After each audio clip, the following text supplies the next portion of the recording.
Happy as a butter clam, when tides are high I sing a grateful ode to Puget Sound, the land of everything. I love it from Tulalip, from Puyallup, Squim and Pished, and to the Dosey Wallops, where so many times I've fished.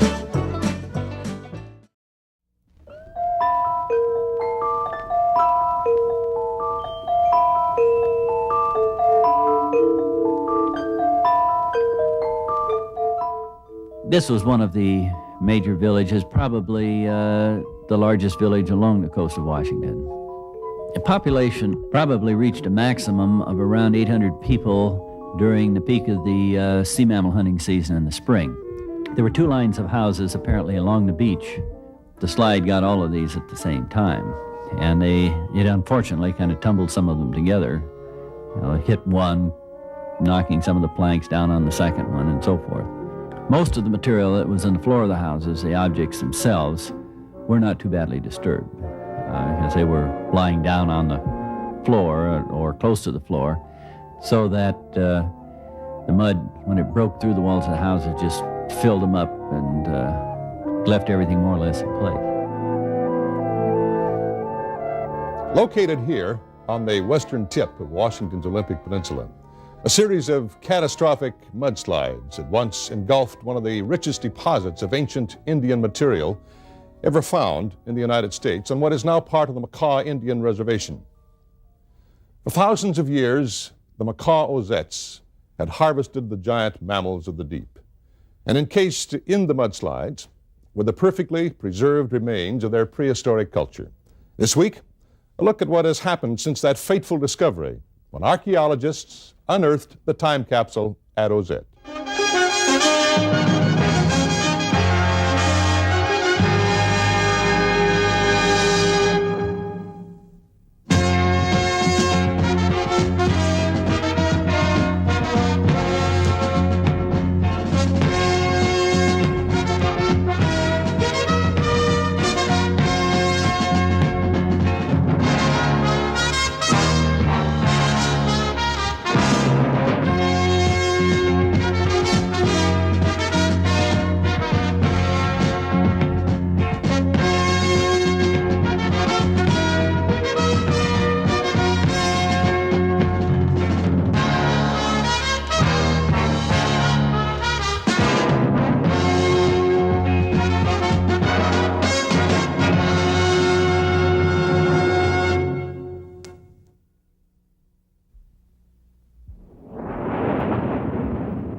However they came, and in how distant past, they brought with them the intelligence and skills to take full advantage of an exceedingly bountiful nature.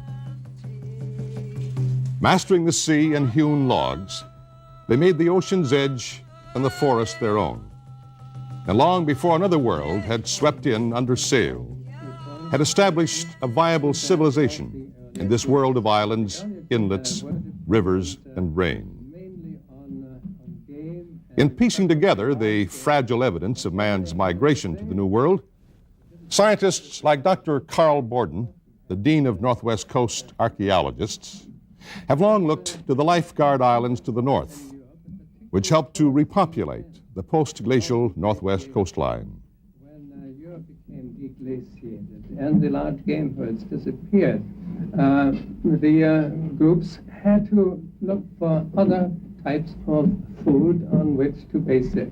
More recently, the search has centered at Ozette, which since 1966, under the guidance of Dr. Richard Doherty, head of Washington State University's Department of Anthropology, has become one of the most important archaeological sites in North America. Due to the isolated nature of the site, helicopters have played a major role from the beginning, airlifting tons of equipment and supplies, a voluntary effort without which the process of unlocking the secret of Ozette's past would long since have ground to a halt.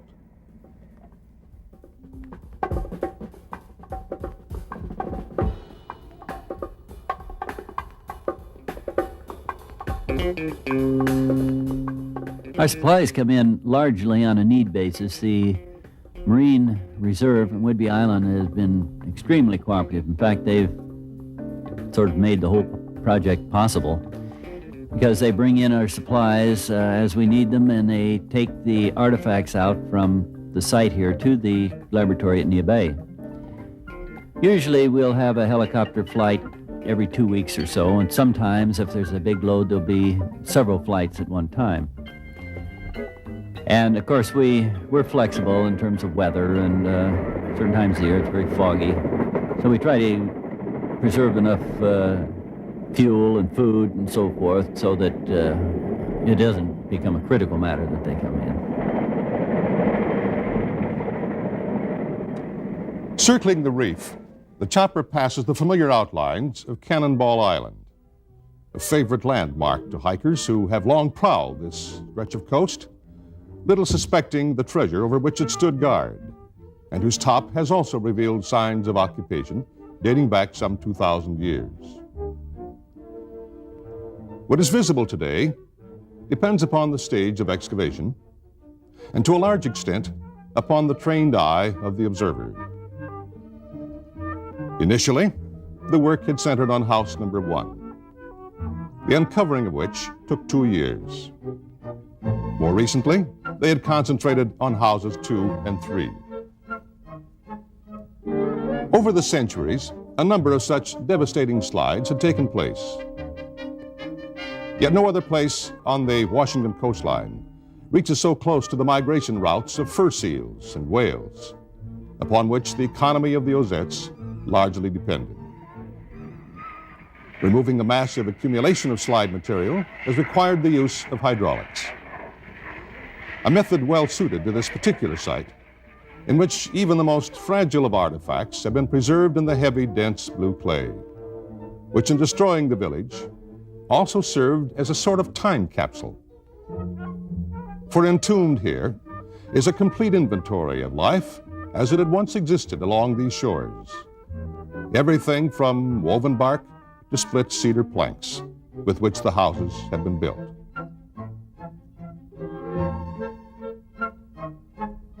Using the gentlest possible spray, a macaw student works to free the contents of a basket, which last saw the light of day 500 years ago.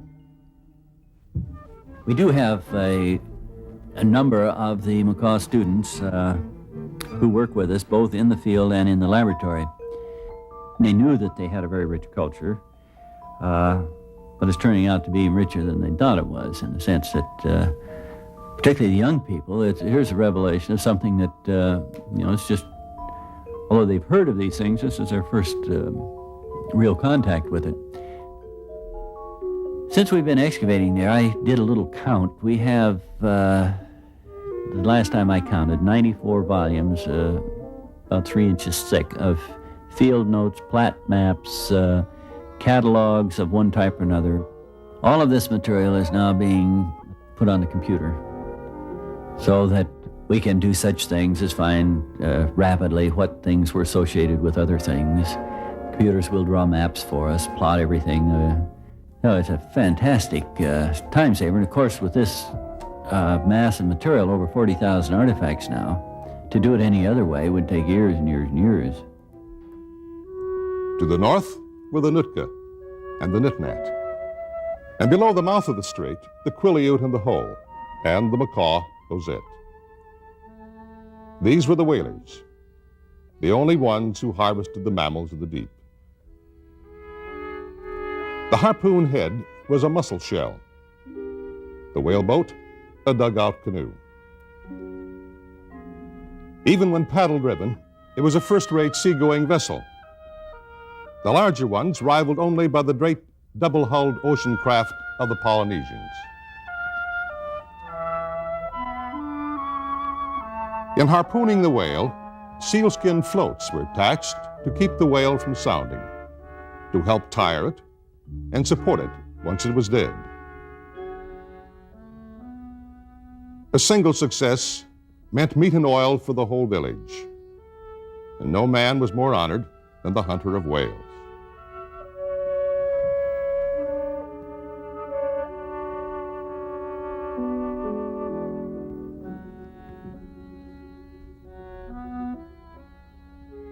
This historic footage, taken by Edward Curtis in 1914 off the northwest coast, shows a whale being towed back to the beach. To such men as these, it was an exercise in skill, prestige, and ceremony, which bore a striking similarity to that which was practiced elsewhere around the Pacific Rim. Yet 1,000 miles of coastline separated the Eskimo whaler from his northwest counterpart. Somewhere in the dim recesses of the past, the culture had spread. The question was when and how. Perhaps some of the clues were hidden in the slide at Ozette. Enough perhaps to solve at least part of the riddle. If so, it would mark an important step in our knowledge of man in the New World. Well, there it is, right near the bottom. I can't even see it on this wall. Only right there, but then it doesn't. One of the real advantages of Ozette is that things occur in such great number, they can determine the technology involved, the range of variation. Is there evidence, for example, that canoe paddles were made by one person and traded for something else? Some are complete, others only partially finished. Looms, roller bars, uprights, seal clubs. The material possessions of a marine-oriented people whose voices have long since been stilled, but whose record has bridged the passing of time. And while it's possible to draw many conclusions based on the volume of material already discovered, there's also something to be learned from what is missing.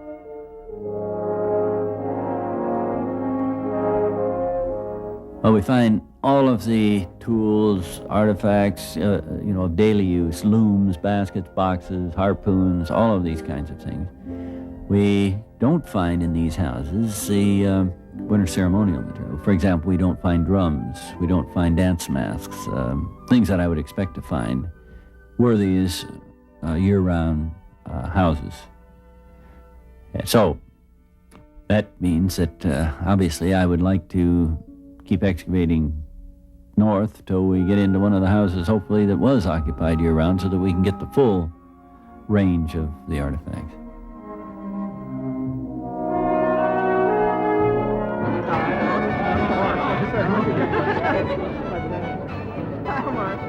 For the 100 or more workers at this remote site, the science of archaeology translates into 50% survival, which includes the many duties attendant to camp life.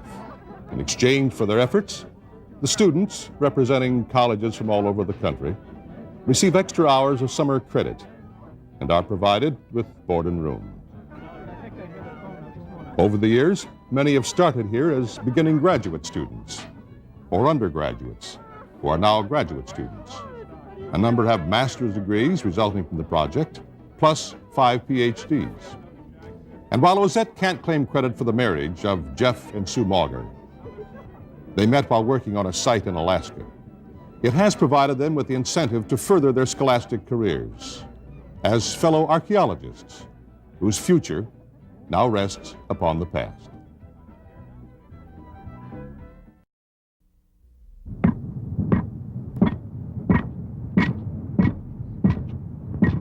To those who once lived along this shore, all things were of the tree. With it, they fashioned the highest development of Northwest Coast culture. Today, thanks to the University of Washington's Burke Museum, Macaw students of museology are once again being trained in the old ways of building a cedar canoe, part of a continuing program which has been established at the Nia Bay Lab on the Macaw Reservation,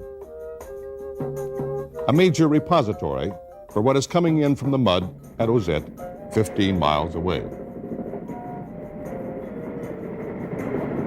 At first, it was the Coast Guard which supplied the airlifts. Later, the Marine Air Reserve. A two-way street, actually, in which reservists gain experience in handling logistic problems and practice in loading and unloading all manner of materials. Everything from first aid supplies to massive cedar planks on the way to the preservative tanks at the lab. For once recovered, the problem is to preserve the material. A process that has begun at the site and continued under the direction of Gerald Grasso, who has worked with the Ozette team from the beginning, having helped in the 1966 trench and again in the 67 excavation, and is now in charge of the Nia Bay activities.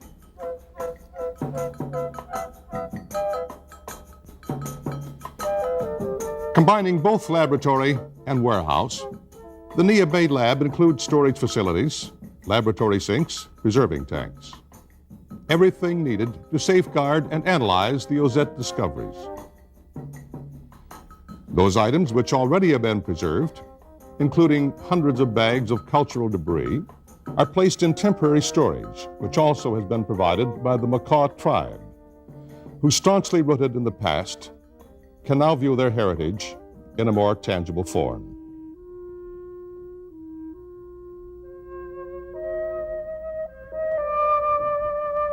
We have a number of the Macaw students working in the laboratory, and they do all kinds of things from preservation to weighing out the material, labeling it. It's in part a job, but it's in part a learning type thing, because they're going to be faced with handling this material on their own when the project's over and they've got their museum. So it's in part training, in part a job they get paid for doing. Checking for the proper mixture. Jan Grasso preserves the waterlogged artifacts in polyethylene glycol, which replaces the water in the cell structure and prevents them from disintegrating. With wood and fiber to save, new techniques are required. And in all the world, few archaeological sites have yielded as many wooden items as Ozette. Perhaps one of the most significant artifacts is this carving in the shape of a whale's fin. Inlaid with sea otter teeth, 700 of them, it appears to be a ceremonial item, but no record of such can be found. The only available clue comes from this historical etching, made on one of Captain Cook's voyages of discovery, which shows a carved fin in an Indian house on Vancouver Island. As usual, it is made of western red cedar, which of all natural resources was the one most in evidence in the material culture of this well-endowed young civilization. The pattern grew intricate as the culture bloomed, but the context remained simple, an elemental one of water and wood. Cedar bark was no less prized a material. Baskets to hold tools, pouches for harpoon heads, mats to sit on or to spread a feast upon. Shredded, it swathed him in a cradle. It protected him from the weather, and his last contact with this essential item was likely to be within his burial wrapping. Commonly known as canoe cedar, it was the veritable tree of life for the early peoples of our northern Pacific shore. We can still see a number of the features on it that were from its use as a canoe. We have a strip attached to the top edge. This was a gunnel strip. This was sewn on. The edges of the canoe would get worn from paddling in this, so they would have a second strip that could be replaced. Also, you see a number of peg holes here. These peg holes are used in the original construction of the canoe. as they were carving or adzing it out, they would drill holes so they could gauge the thickness of the canoe down near the bottom or along the side. This is not the oldest area of the site. The oldest occupations appear to be up on the higher terraces. How old? One can only guess. Evidence points to at least 2,000 years of occupation, and there's nothing to suggest that they weren't already here shortly after the beginning of the ice-free age, 10,000 years ago. Yet antiquity notwithstanding, there are times when a 500-year-old fire pit leads only to thoughts of food, and Ozette is no exception.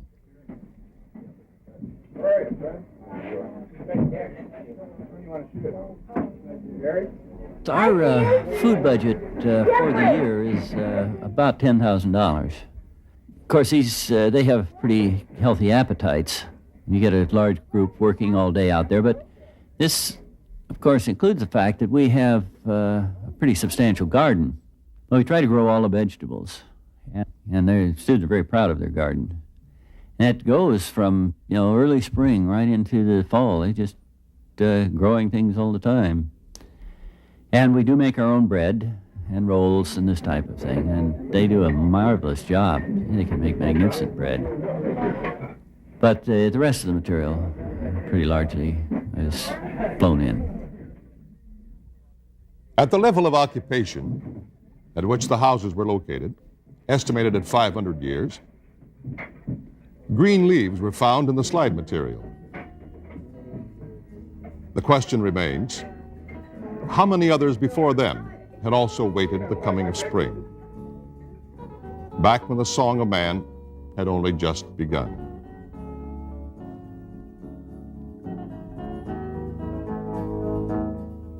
I don't think we ought to excavate all of the houses here at this time, but I think we ought to keep excavating until we think that we have the pattern. And then once we know what that is, then I think it's time to stop.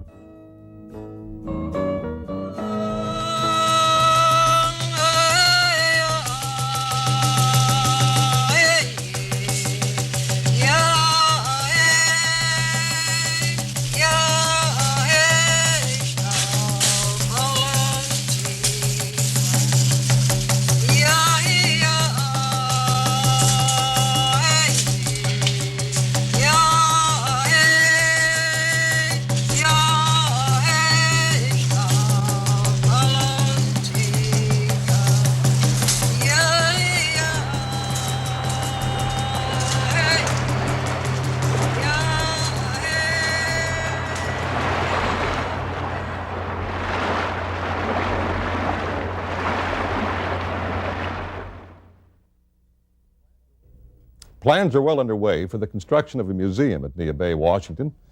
It'll be built by the Makah tribe and staffed by Makah students of museology. In the meantime, there's always that 4-mile hike out to the dig. Next week, another exciting look at this very interesting corner of the world. Till then, this is Don McCune reminding you that it's all on Exploration Northwest.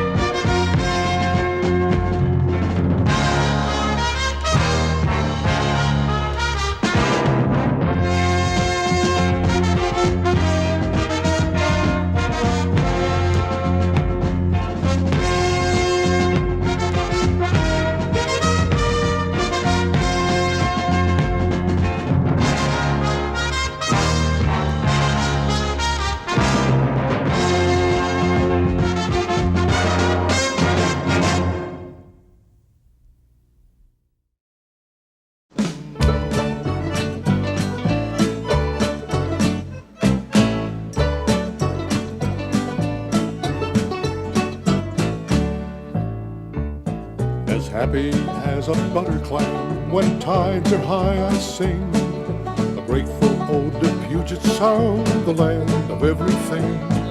I love it from Tulalip, from Puyallup, Squim and Pisht, and to the Dosey Wallops, where so many times I've fished.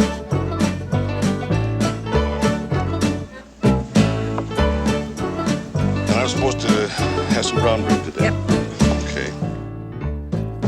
Brennan to the Bogoshiel, from Lemmy to Lapush, and from the lordly Salda to the lovely Dr. Bush, from Samish to Sammamish, from Suquamish to Quilcene. The climate is so friendly, it's a land that's evergreen.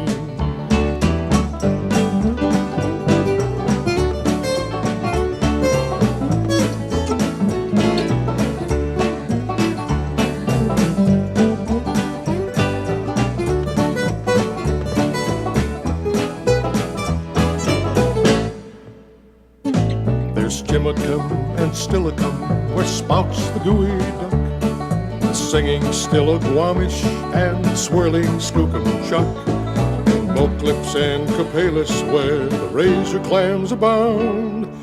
A little bit of heaven is a shack on Puget Sound.